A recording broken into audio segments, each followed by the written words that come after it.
Good afternoon, Rigoberto. How Good are afternoon, you? Professor. I'm doing great. How about yourself? I'm doing well, thank you. It's nice to have you. Awesome. Yeah, there is a couple of other students who joined the class, but they just left. I wasn't sure if there was gonna be class today or not. Oh, shoot. This is the only Friday we'll have this class session, right? Um, no, what we're going to do is I was planning on alternating. And so every other week. So one week, Monday or Wednesday and Friday, and then the following week, Wednesday, and then Wednesday and Friday again, and then just Wednesday Oh, okay, sounds good. in alternate fashion. So there were a few others though, huh? Right, but I think they might have thought that there wasn't any class today since there was no one else in the Zoom meeting. Shoot. Yeah, I'm gonna put that on my meeting, okay? To perhaps give me 5 minutes. Oh, I okay, for got on sure. at 4:04, Oh, and I should have been on at four. okay. But yeah, sometimes I have other jobs that I just got back from, and so sometimes I just need a few minutes. Right. I thought you Uh, were maybe in another class or something, so I was just waiting. yeah, thank you so much for waiting. Yeah, that's unfortunate. I'll send out a message, a Canvas message about that. Okay. No problem. Are you doing okay in the class so far? You feel relatively well about what's asked of you and all that? Yeah, pretty excited for the class. There's just I just had that question about the Friday if we were gonna be having the Zoom meeting every Friday, but you said we are gonna alternate every week. So That's right. other And than that, I'll try to make that that clear as well to the students via a Canvas message. all right, for sure. Yeah. Other than All that, right, everything seemed pretty solid to me. I'm excited great. for the class. As am I. Thank you, Rigoberto. Yeah, it's nice to meet you, man. All right, nice meeting you too, Professor. Thank you. And Ava Lopez, we're glad to have you. Welcome. Thank you. Nice to meet you. You as well. All right. And so, yeah, so what we're going to do is we're going to jump into the second assignment on the Spaniards.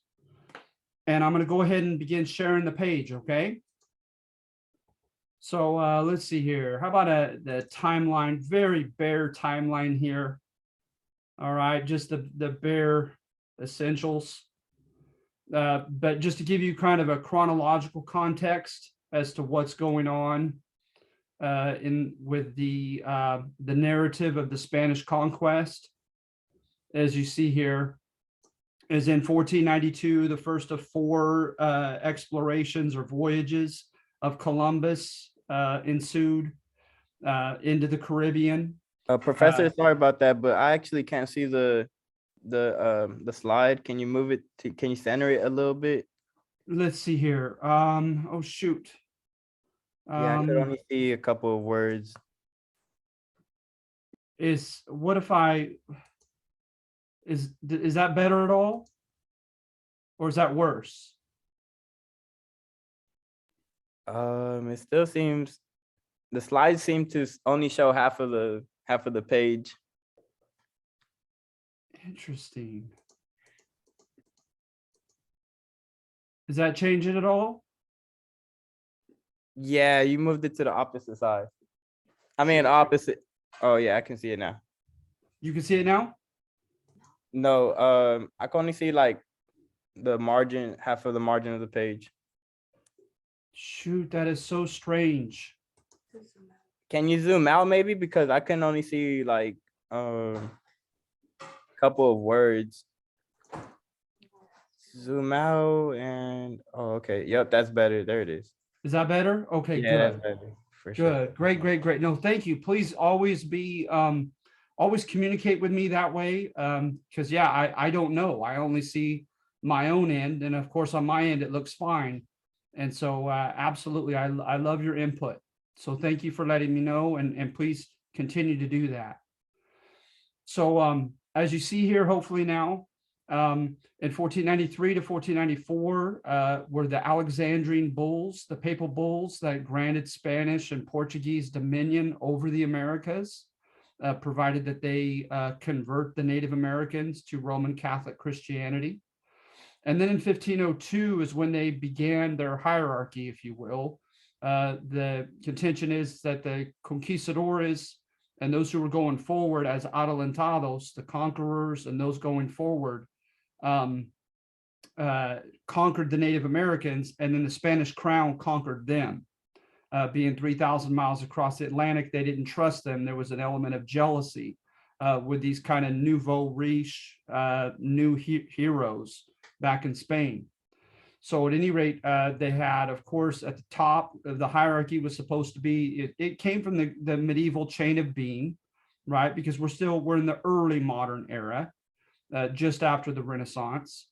And so there was God and Pope and clergy at the top, and there was crown, and Isabel of Castile was more powerful than Ferdinand of Aragon was.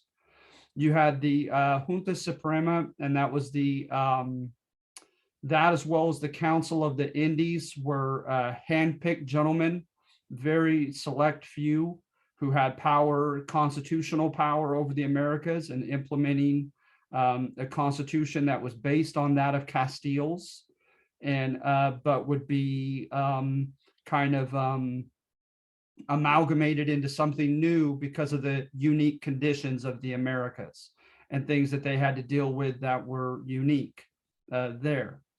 The Cortes was the parliament of Spain. And then you had a visitor general and a viceroy. The visitor general would come with his visitas, his visits, and he would come unannounced at times and hold all royal authority figures accountable for their actions. And they could get in trouble for what they did or did not do if they were abusing power, misallocating funds, etc. The Audiencia was their Supreme Court of judges, and they were handpicked Spaniards as well. And then the gobernadores, or the governors, and pretty similar to the English governor in the modern sense of governor, executive of a province, right? A lot of them who were adelantados, who went forward and claimed pagan land, became governors. But oftentimes they were either Spaniards. Oftentimes they were Spaniards, even if they were kind of nouveau riche, like, Hernan Cortez and Christopher Columbus, etc. Columbus, of course, being Italian. But at any rate, you had the corregidores. The corregidores would come in and they would demand tribute from the local people, collect taxes, and they could corregir or correct decisions made by the city council. So they were kind of hated figures, these Spaniards. An alcalde mayor is like a mayor, head of the chief executive over a city council, and the city councils were the cabildos. So they set up that type of hierarchy as early as 1502 in the Caribbean, and it disseminated throughout the rest of the Americas. And of course, present day California, Upper California, as opposed to Baja, was under the jurisdiction of the Viceroyalty of New Spain, which was centered all the way in Mexico City. So we were known as La Frontera, the frontier, right? Because of our lack of proximity to Mexico City. And so, and how scarcely populated we were compared to the Valley of Mexico. So then 1500s, I think in the 15 teens, they issued miscegenation laws, mestizaje, interethnic marriage, sex, and procreation, and they made it legal. It wasn't so much a progressive thing as being ahead of their time against racism and so forth, but it was embracing a reality that they couldn't stop, is that Spaniards were not bringing their wives or weren't married, who were coming over here, and so they were having children with Native American women. And so they legalized that. At the same time, however, in certain key positions and with immigration to certain key ports in the Americas, they wanted to ensure that people had cleanness of blood, right? Limpieza de sangre. And that's ironic as we look into Spain's history, as far as cleanness of blood, as far as being like homogeneously Spanish. Spain has had a lot of immigration, war, colonization, etc., that we'll get into today. Then let's see here. So a pigmentocracy did kind of ensue. That was a term used by a Chilean intellectual in the 1970s to depict what they did. Is that they literally had charts. You could literally Google pigmentocracy chart, and they had a name and label for certain situations. So like a Spaniard having a child with an indigena or an indigenous Native American, of course, the child was a mestizo. And most people in Mexico and under our viceroyalty that California and the United States was present day United States was part of were mestizo, was a mestizo nation, later Mexico. 1521, right, from 1519 to 1521, you had the drama ensued between Hernan Cortez, Pedro de Alvarado, Bernal Diaz del Castillo, and the other famous conquistadores against Moctezuma II and his successors, Guatemoc in particular, and the Aztec kingdom fell in 1521, Tenochtitlan or Mexico City. And so the let's see here. So yeah, the Aztec were conquered in 1521. The Inca were conquered in 1535. And again, if you hear the stories of Las Casas, if you read the stories of Sahagún, they're sad stories on behalf of the Native Americans. A lot of betrayal, a lot of ingratitude, and it leads to the Black legend, right? Where the Spaniards are depicted as the anti-model, how we are not to be today. And of course, the Spaniards would like to defend themselves from that, and I try to defend them to a certain extent, as you'll see next week in the, yes, Rigoberto. Just a quick question. Are we supposed to be looking at a map right now, or because for the past like 5 minutes I've been looking at a map. I'm not sure if we're on the same page. Yeah, well, I have map, and then I also have bullet points and words. Can you see the bullet points and words between the maps? Oh, okay, that's right. Okay, just making sure. Sorry about that. Yeah, it's okay. It's okay. I'll change it to a PowerPoint, and then I'll change it to our actual assignment, if you don't mind. So we're going to look at like 3 different documents today. All right, for sure.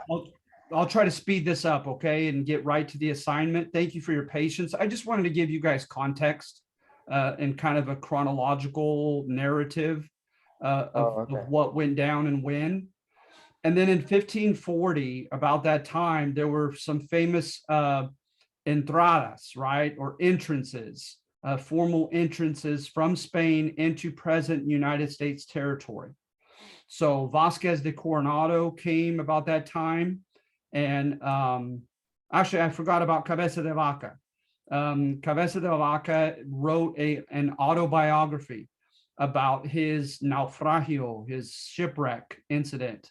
And the Spanish tried to take Florida in 1511. They tried it again in 1528, failed both times. And Cabeza de Vaca was a part of that second failure. And he has just a real dramatic story. If you wanted to look into his autobiography, and you see the map there of the way by which he traveled. And it's a very, very dramatic story. Then in 1540, like I said, there were formal entrances on behalf of Spain to look for minerals, to look for places of future population, imposition of populations and settlers. They went into the Southwest with Coronado, and that is right here. So Arizona, New Mexico, a bit of the corner of Texas, Oklahoma, and Kansas. Then you also have in 15, you should have more than that. There we go. Hernando de Soto in the Deep South around the same year. And you see the red line here. So Georgia and the Carolinas up into Tennessee, all the way back down to Alabama, and all the way into Arkansas. And De Soto's expedition is going to end kind of like Coronado's, known as a bit of a failure, and that they didn't settle much. They left from where they came, and they they kind of painted a picture of no expediency, no rush, no hurry for Spain to colonize these areas. And one of the reasons, of course, is they had no gold. The Spanish were somewhat kind of proverbially spoiled in Bolivia and in Mexico with the silver and gold that they came across, and in Puerto Rico and the Caribbean. And so not much came of these entrances. And then Upper California, as opposed to Baja California, by Cabrillo, all about the same year, about 1540. So see, he traveled almost all the way into adjacent to the Washington border of Canada. So let's see here. In addition to that, in 1563, the Spanish went into Florida. In 1565, they named St. Augustine, and it's the longest lasting European established city in this country to this day, St. Augustine, Florida, as early as 1565. They're going to fight Protestants. I want to say they were Huguenot. They fought French Protestants there and wiped out. There was a Fort Caroline massacre, etc. There was a guy named Menendez de Avila, and he was a bit ruthless in securing Florida for Spain. 1599, Don Juan de Oñate had his entrance into New Mexico. And if you want to look at a good book on that, When Jesus Came, the Corn Mothers Went Away. It's a good book on that. 1629, the Spanish went into Arizona. They called it Pimeria Alta, where the Pima tribe primarily were. The Jesuits end up going into Arizona under a guy named Kino, Kino. He himself was Italian. Let's see here, 1713, there was drama with France in Texas, and they had drama with the Native Americans of Southern Texas, some of them being killed by the Karankawa tribe. They did well with the Caddo tribe, and then they ended up inadvertently killing them with disease. And then 1769, they made plans for the Sacred Expedition, the famous 21 missions up the California coast. All right. So I'm going to move on from here. I want to try to somewhat keep your attention. But if you would, take a look at this, right? Spain. Look at some of the influence they've had. So as early as 1000 BC, the Celtic people came into Spain. We usually call the ancient and classical era Spaniards, we call them Iberians because of the Greek. For lack of another more salient, more outspoken and well-known term, we follow what the Greeks called them, and for whatever reason, that's what they did. They called them Iberians, the present-day Spaniards. And as you probably know, the west coast of Spain, up at the top left corner are the Basques, Basques, and they're semi-autonomous to this day. And then you have Portugal along this left side, especially where you find Lusitania. So at any rate, so the Iberians, as early as 1000 BC, the Celtic people came in. The Celtic people practiced farming, smelted iron, dealt with currency. And then look at these different groups of Greeks. You had Minoans. By 2000 BC, they had running water and palaces, etc. And there's evidence of Minoan settlement into Spain. The Phoenicians were from Tyre in Lebanon and Syria. And the Phoenicians are going to bring a lot, as we're going to look at in our assignment real shortly. The Mycenaeans. The Mycenaeans were the ones that left the famous Lion's Gate temples and forts that you can still see in Spain to this day. The Mycenaeans were the ones that fought the Trojan War, right, and invaded and defeated Troy. And then the Macedonians later on, like Alexander the Great, spread Greek culture, the Greek language, etc., throughout Europe as well as into Asia. So look at some of these other groups. You have Berbers, and look what I Googled Berber. Look at all the different shades. The Berbers are ethnically a curiously ambiguous group as far as trying to classify them into an ethnicity of people. Of course, the Berbers were above the Sahara Desert, so they were not sub-Saharan Black Africans. But to the extent to which they were Near Eastern, and to the extent to which they were just indigenously from North Africa, is still a bit of a mystery. So you had the Berbers, and then more famous after the Berbers were the Carthaginians. And the Carthaginians were the famous for their Punic wars with Rome, like Hannibal and his elephant army. And so, yeah, you had Carthaginian influence into Spain and even conquest. And so, in fact, Saguntum, a Spanish town, was the cause of the beginning of the Second Punic War between Rome and Carthage, fighting over Spain. Then after the war, then of course you had Rome by about 200 BC. Rome was going to take over Iberia, Spain, and name it Hispania. From hits we get the term Hispanic, and also España, Spain.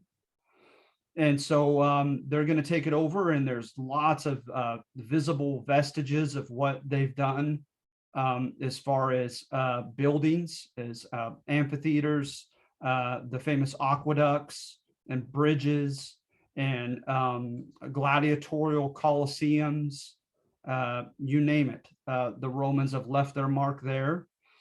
But also, right, after Rome fell in the 400s, the Visigoths, a Germanic group, took over Spain, and they it's kind of one of those rare occasions. The Vikings somewhat did this, but it doesn't happen too often in history. And I might make the argument that the Aztec did the same. Is very out of the ordinary, very anomalously. Sometimes a conqueror will accept, embrace, and carry on the institutions. Remember, an institution is any type of formal entity that serves a purpose for society. So like schools, government, right, etc. Whereby the winner embrace the institutions and customs and culture of the loser. And this is a case in point. The Visigoths were Germanic, and they embraced much that was Roman, including by the end of the Roman Empire, right? The Romans went from killing Christians to lifting the ban, to Theodosius declaring Christianity the only official religion of the Roman Empire. And they embraced Christianity. They embraced the Roman Constitution, etc. And then their language, instead of imposing a Germanic language on the Spaniards, they allowed their Germanic language to be largely absorbed by Latin, the language of the Romans. And so Spanish is known as a Romance language that's very Latin based. So it's a bit ironic, it's a bit curious that Germanic people took over from Rome's power in Spain, but they made Spain just as Latin, just as Roman as it would have been had the Romans continued to rule it. And then in 711 AD, a Berber and Moroccan army under Ibn al-Tariq came and invaded Spain and took over like 3/4 of modern day Spain and Portugal, and named it Al-Andalus. And so Spain was Al-Andalus for quite some time, at least many parts of it, especially in the southern half of Spain. I'm sorry, I can't recall the Arabic origin of that name, but they were under now Muslim rule under a North African subordinate group of people that then didn't take long, because they listened to the Caliph, kind of like a sultan, the king and emperor of their caliphate, was back in Damascus in the Near East. And so they sent Syrians and other Arabic people and they kind of vied for control over Al-Andalus, Spain, with the Moroccans and Berbers of North Africa, even though they were both Muslim.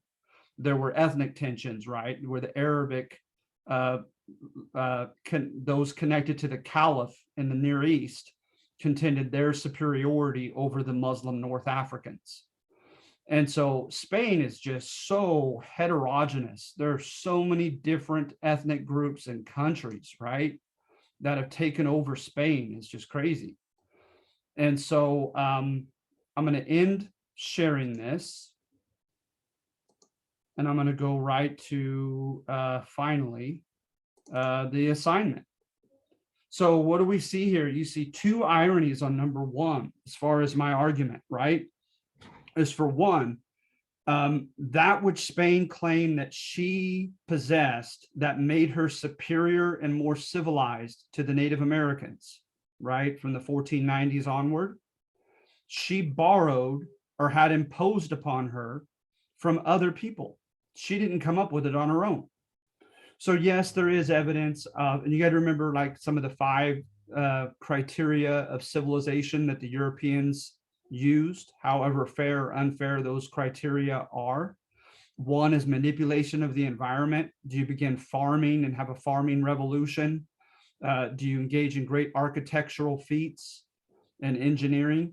Another one is development of complex society, so that you have multiple classes of skilled workers known as artisans, merchants who traded things, farmers, warriors, priestly elite, etc., that congregate in developed cities. You have that type of phenomenon going on. That's another criterion that the Europeans have used to claim how civilized they or someone else is or is not.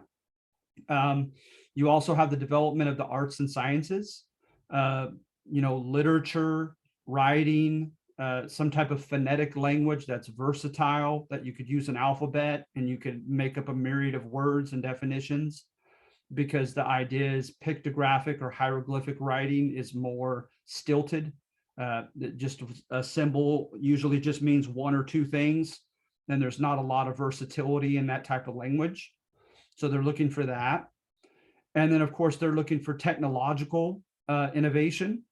And they're also looking for religious development from polytheism and this simple dichotomy between the physical and the metaphysical realm, with shamanism and animism, with things come to life with the great spirits and multiple gods. They want to see if you have morphed into a monotheistic religion, a belief in one creator God. And of course, in their case, it's the Christian God. So at any rate, it's important to keep that in mind as context to this. So when meeting their own criteria, I mean, what did they really do themselves? They began a farming revolution, and they were in the Bronze Age. So they had some metallurgical, as far as technology and so forth, Bronze Age civilization, farming. So with farming, they had some Iberian cities. They also traded and had merchants and artisans, okay? But when they really grew bigger in scale and began to really develop metallurgical products, right, of iron and steel and so forth, that's going to come later with other immigrants coming in. So I try to make that clear here.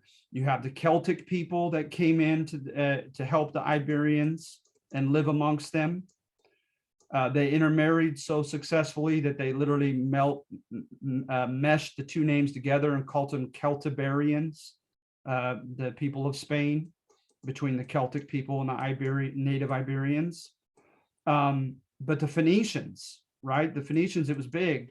So let's see here. Between 700 and 550 BC, writing at first Semitic, right, from the Near East, and then Egyptian, and then Greek. Ironworking, large-scale silver mining, wheel-made pottery, extravagant clothing, sophisticated weapons and jewelry were introduced to Spain via or by way of the Phoenicians and later the Carthaginians. So outsiders gave them these, quote, civilized attributes, right? Spain didn't come up with them herself. And then it says regarding law, language, and religion, The Spanish colonizers would incessantly contend that their civilizing contributions to the Americas brought much advancement to the Native American people in their hemisphere.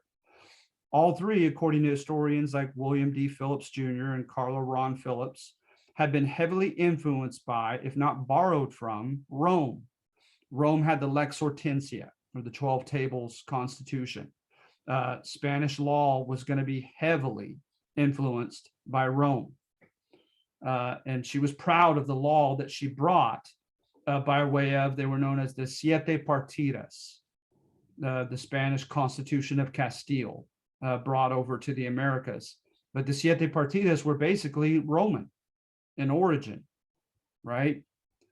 And then cities, grid streets, walls, bridges, aqueducts, amphitheaters, public baths, temples, stadiums, schools, etc. The Romans imposed upon the Spaniards when it was known as hither and farther Hispania. I can't remember the Latin terms, but they put Spain into two large segments.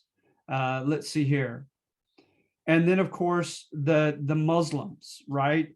Whether they were under the Caliph, under Damascus, and there's going to be a revolution, and the Damascus Caliph falls, and it moves to Baghdad. At that time, those in Spain claim their independence from Baghdad as their own caliphate. And some, like Ibn al-Rahman III, who sat on the throne here in Spain at Cordoba, contended that they were their own caliph there in Spain. But they had a renaissance.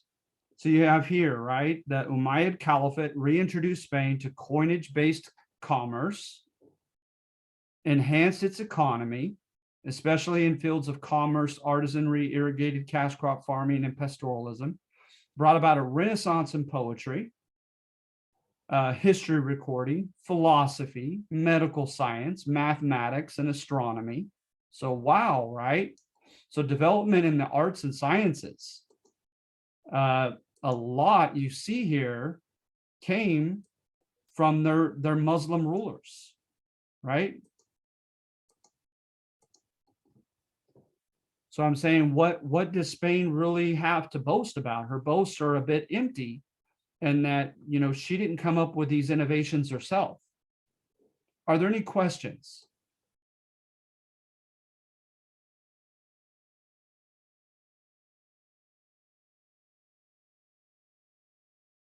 And then the second irony is that which Rome, the Carthaginians, the Umayyad Caliphate imposed upon the Spaniards, Spain will later do virtually the same things over and against the Native Americans. So the victim ends up becoming the bully later on. So people coming into Spain and successful as soldiers amongst the Romans, and granted their lands, and forcing the native Spaniards to work for them on the lands that they had taken from them, known as the latifundia system. The Spanish are going to do that to the Native Americans centuries later and call it the encomienda system, right? As a chief example of that. Special taxes and tribute in the form of public works that they made the Native Americans do. The Romans did to them, as did the Umayyad Caliphate. So that's the second irony of number one.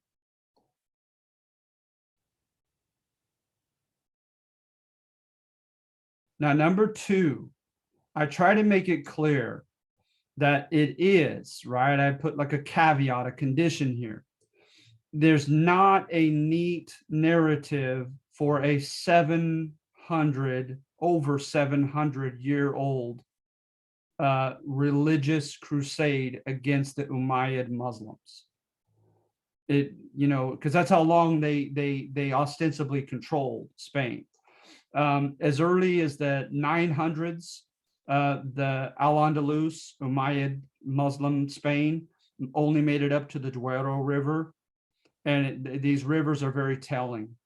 And then by the end of the 1000s, during the Taifa period, when things became more decentralized because of issues amongst the Muslims themselves, and went all the way down to the Guadiana River down here. So that finally in 1492, Cordoba and just a couple cities down here in southern Spain were the only ones that were left still possessed by the Muslim authorities and claiming Al-Andalus. So it was taken back piecemeal, right? There's probably, you probably literally can go each century, although I'm not sure about the 700s. From 711 to the 800s, the Muslim control of most of Spain and Portugal was pretty secure. But at least starting in the 800s, virtually, I think you could look at every single century where there was a piece that was taken back from the Muslims by the Spanish Christians. So that, like I said, Spain was, quote, reconquered by the native Spanish Catholics piecemeal, piece by piece. All right. So there were times of peace. There were also instances in which Muslim authorities fought other Muslims using Christian kings as allies. And likewise, Christians, Spanish Christians fighting other Spanish Christians using Muslim allies. And so, like I said, no one could really, like studying it, could make the simplistic point that there was a 700-year crusade in Spain against Islam. However, you could make the argument that it was like a fire that never went out, that at least as early as the 800s, there were these crusades to fight and take back Muslim territory from them, and that the embers would die down, but the fire never proverbially went out. And then something would happen 50 years later, etc., to stoke that fire and to get it burning brightly again. And it just ebbed and flowed. I would make the argument. And of course, I use Joseph O'Callaghan, his book, A History of Medieval Spain, incredibly thorough and just an interesting. I'm surprised they don't have more movies made after this topic of this Spanish reconquest fight against the Muslims back in their own country. It's a very tumultuous story.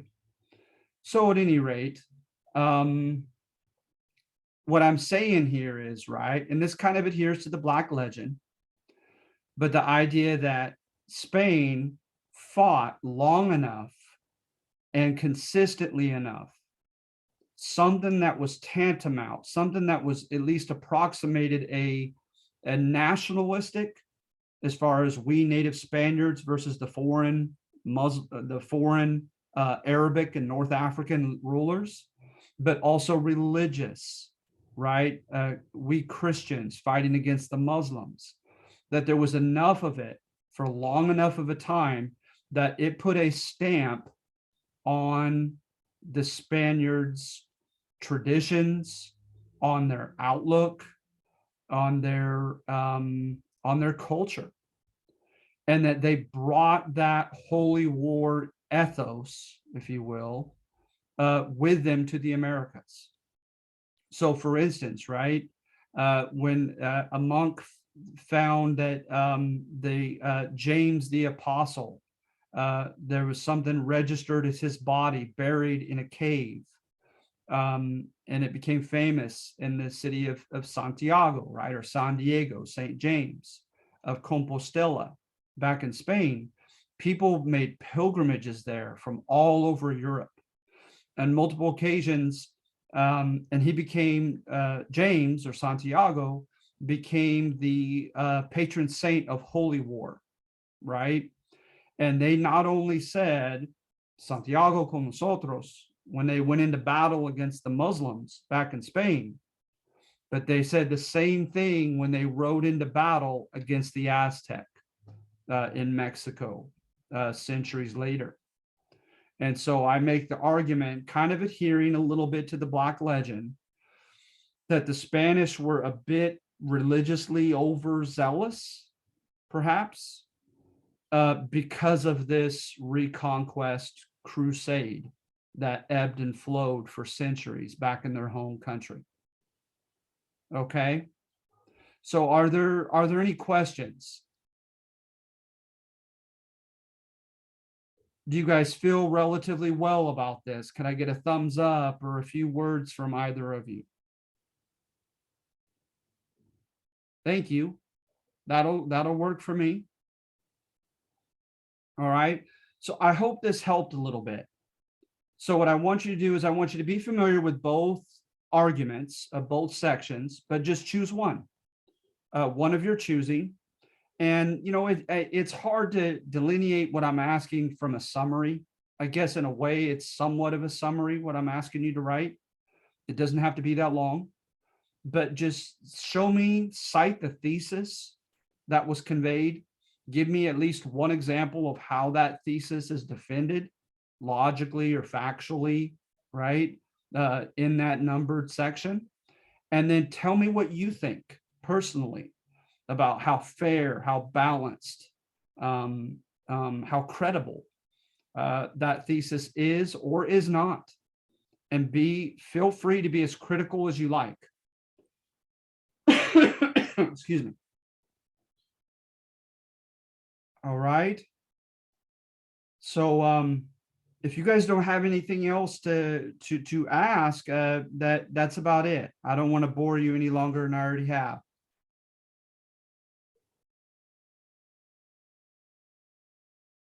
So no questions, you guys okay?